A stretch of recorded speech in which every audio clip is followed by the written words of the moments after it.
साई भक्तांसाठी मोठी पर्वणी. 13 फेब्रुवारीला शिर्डीत रंगणार भव्य परिक्रमा महोत्सव. नमस्कार, मी अमिता गावंडे.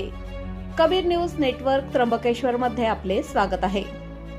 सबका मालिक एक चा संदेश देणाऱ्या साई नगरीत उद्या भक्तीचा महासागर लोटणार आहे. निमित्त आहे भव्य शिर्डी परिक्रमा महोत्सवाचं. अवघी शिर्डी या सोहळ्यासाठी सज्ज झाली असून उद्या म्हणजेच 13 फेब्रुवारीला पहाटे 5:30 वाजल्यापासून या भव्य परिक्रमेला सुरुवात होणार आहे. यंदा काय आहेत या परिक्रमेची मुख्य आकर्षणं, पाहूयात हा सविस्तर रिपोर्ट. शिर्डी परिक्रमा महोत्सवासाठी green and clean Shirdi foundation, Sai संस्थान आणि प्रशासन सज्ज झाले आहे.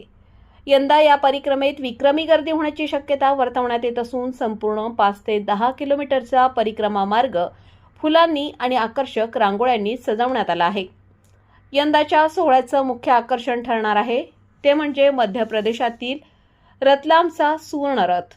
या रथासोबतच केरळचे पारंपरिक वाद्य पथक, इंदूरचं तांडव नृत्य पथक आणि डमरू पथक भाविकांच्या डोळ्यांचे पारणे फेडणार आहे.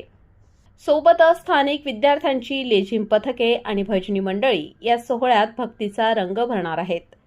उद्या एकादशी असल्याने परिक्रमा करणाऱ्या भाविकांसाठी मार्गावर 100हून अधिक ठिकाणी साबुदाणा खिचडी, फळे आणि चहा पाण्याची व्यवस्था करण्यात आली आहे. सुरक्षेच्या दृष्टीने यंदा प्रशासनाने हायटेक पाऊल उचलले असून ड्रोन कॅमेऱ्यांच्या माध्यमातून संपूर्ण गर्दीवर आकाशातून नजर ठेवली जाणार आहे. 500 स्वयंसेवक आणि पोलीस यंत्रणा तैनात असून फिरते शौचालय आणि रुग्णवाहिकेची सोयही करण्यात आली आहे. या सोहळ्याला राज्याचे महसूल मंत्री राधाकृष्ण विखे पाटील, सुजय विखे पाटील आणि सरला बेटाचे मठाधिपती रामगिरीजी महाराज यांच्यासह अनेक मान्यवर उपस्थित राहणार आहेत. परिक्रमेचा समारोप संस्थांच्या शताब्दी मंडपात होईल, जिथे भाविकांना उदी आणि प्रसादाचे वाटप केले जाणार आहे.